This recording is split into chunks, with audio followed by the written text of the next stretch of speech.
नायकं नमामि लिम्बनायकं सुधामयोगलेखया विराजमानशेखरं महाकपाले संप्रतिष्ठितो कराले भाले भट्टिका धगद् धगद् धगद् धनञ्जयाहुतीकृत प्रचण्ड पाञ्चसायके धराधरेन्द्र नन्दिनी कुचाग्रचित्रपत्रक प्रकल्पनेक शिल्पने त्रिलोचने नमे नमे मण्डली निरुद्ध दुर्धर स्फुरन् कुहूनि शीतने तव प्रबन्ध कन्दुकन्धर निलिम्बनिर्झरीधर सुनोतु कृत सुन्दर कलानिधान बन्धुरं श्रियं जगद्धुरन्धर प्रफुल्लकेन पङ्कजात्रसंरङ्गकं च कन्दरारुचिरमन्दकन्दरं स्मराक्षितं पुराक्षितं भवाक्षितं मखाक्षितं गजाधिकान्धकाक्षितं तमन्धकाक्षितं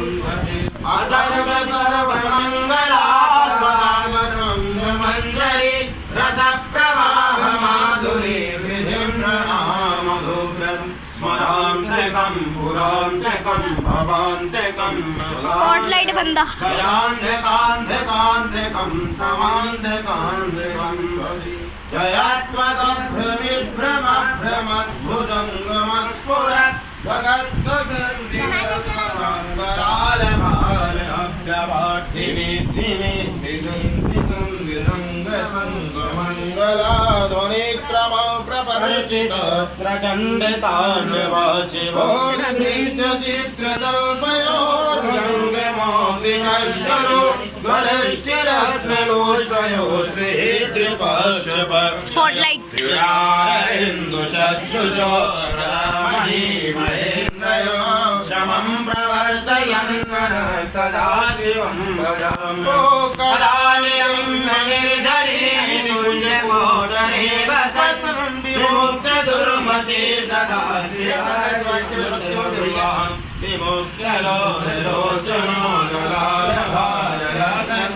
किरीटिमन्त्रमोच्चरन् कदा सुखी भवाम्यहं निरन्तनाथनागरीकरं मौलिमल्लिकानि पुङ्गतिर्वराचरं मनोहरान्दनोतु नो मनोन्मुदं परात्रयं परं पदं पदं गजय प्रचण्डवाडवानला प्रभा शुभ प्रचारिणी महाप्रसिद्धिकामनी जनावहूतदल्पना विमुक्तवामलोचनो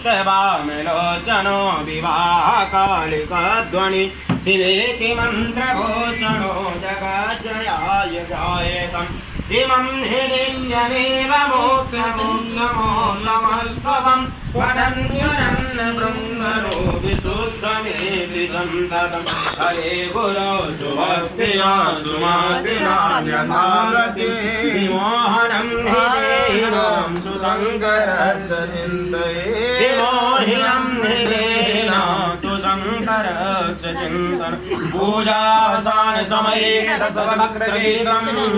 या शम्भुपूजनमिदं पठते प्रतोषे तस्याङ्गरथगजेन्द्रतुरङ्गयुक्तां लक्ष्मीं सदैव सुमुखीं प्रददाति शम्भो करशरणकृतं वा कयजं करवशं वा श्रवणेन वा विहितं विहितं वा श्रवणेन जय जय गणाधि श्री महादेव शंभो शिव सवार दाता नहीं विपद विदारण